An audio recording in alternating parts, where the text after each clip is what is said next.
Hello, right now I'm going to look at, before we start this module 4, I'm going to look at three different things. We're going to look at balancing equations, then we're going to look at the moles and molar mass, and I'll go over some stoichiometry. So the first thing we're going to look at is balancing equations. So a chemical equation. So a chemical equation is represented by showing reactants forming products.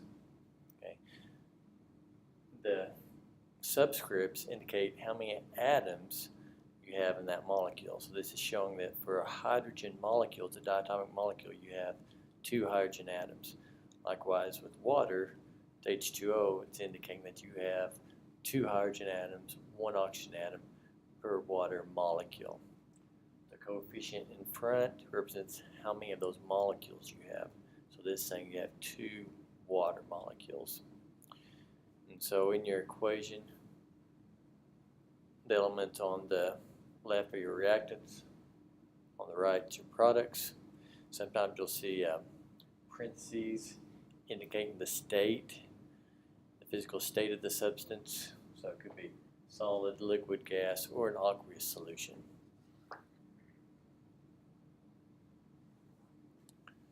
A balanced equation is one in which the law of conservation of matter is obeyed. So the law of conservation of matter states that matter cannot be created nor destroyed. So to balance an equation, you add numerical coefficients in front of the reactants or products to balance all atoms on both sides. If you do not have a coefficient written, it's assumed to be 1. So an equation is balanced when the number of atoms in each element are equal on both sides of the arrow.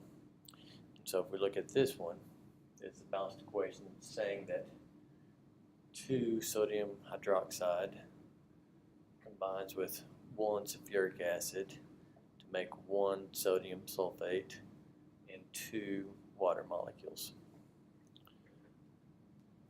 So this is just a pictorial representation of a reaction, what a text is showing. So here's a methane shown, 2 oxygen molecules. See, it's representing 2 oxygen molecules, carbon dioxide, 2 water molecules. So let's just jump right in and balance some equations. So if I look at this first equation, I have N2 plus H2 yields NH3.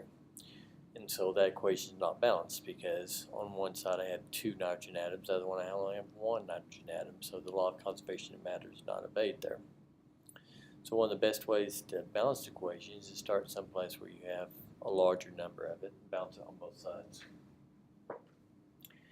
If you have something that's by itself, like nitrogen or hydrogen in this case, it's best to balance those by themselves. And so this one's a fairly easy one to balance, so I'm going to go ahead and start with the nitrogen. So I have 2 nitrogens on the left side, so to get 2 nitrogens on the right side, I'll just add a 2 there. Okay, but doing that, now I've had 2 NH3 molecules, and so I have 2 nitrogen atoms, but now I have 6 hydrogen atoms because 2 times 3 would give me 6. If you drew that out, you'd be able to see that your 2 NH3s drew out both molecules. You see you have a total of 6 hydrogen atoms. So to go back on the left side, now I need 6 hydrogen atoms over there. One molecule has 2 hydrogen atoms, so to get a total of 6, I would need 3 of them. So now the equation is balanced. Looking at the next one, Fe2O3, well, I got 3 oxygens on the right side, only 2 on the left side. So I need an even number that they can go into. So what I'm going to do is multiply this by 2. You can also do it with half, but if you can't have half of a molecule, so then you go through and multiply by 2 at the very end if you want to do it that way. But now I've got 6 oxygen molecules, or 6 oxygen atoms on the right side, so now I can get 6 on the left side. I'll put it in a 3. And then because I put the 2 in, it had to go in front of the entire molecule, so Fe2O3, now I've got 4 iron atoms. So I need 4 iron atoms on the left side. So I can do that. The equation is balanced.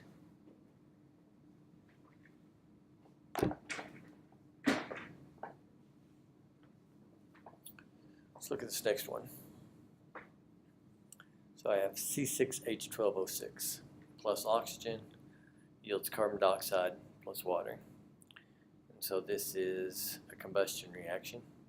So I'm going to start over here where I have a high number of everything. So I have 6 carbon atoms there. So I'm going to go over to the dry side. So again, 6 carbon atoms over here. Then I'm going to go to the next one here. I have 12 hydrogen atoms. So I'm going to go over here. I have 2 in a molecule, so I need 6 times 2 would give me 12. Okay. Now I'm going to balance the oxygens. I saved the oxygens for last because it's by itself here. So 6 times 12, or 6 times 2 is 12 oxygens here. 6 times 1 just be 6 oxygens here. Over here, I already have 6 oxygens on this side. So that means I just need 12 more oxygens. I have 2 per oxygen molecule. So to get 12 more, I just add a 6 in front of the O2. So now that equation is balanced.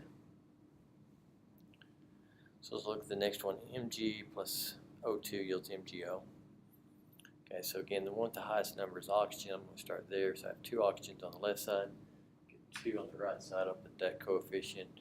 That gives me also changes the magnesium I have. So now I need 2 magnesium on the left side. Balanced. Let's look at the next one. Now this one has a polyatomic ion in it. A lot of times it's easier to balance those as a whole entity, saying, okay, I have 1 sulfate ion over here, I have 1 sulfate here, and balance it out that way. So 2 sodiums here. I need 2 sodiums on this side. It also gives me 2 chlorines. I have 2 chlorines, 1 barium, 2 sulfates, so it's balanced.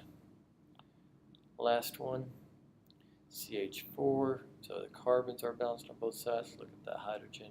So 4 hydrogens on the left side, 2, just 2 here. So I need to multiply that 2 to give me 4. So that gives me 2 oxygens. Here is 2 oxygens, so a total of 4. So I just need a 2 in front of that to give me a total of 4. So that's balanced. Now we're going to look at some moles and molar mass, and then we jump into stoichiometry after that. But for now, I'm going to push stop in case everybody already knows how to balance equations. They can just skip this video. Bye.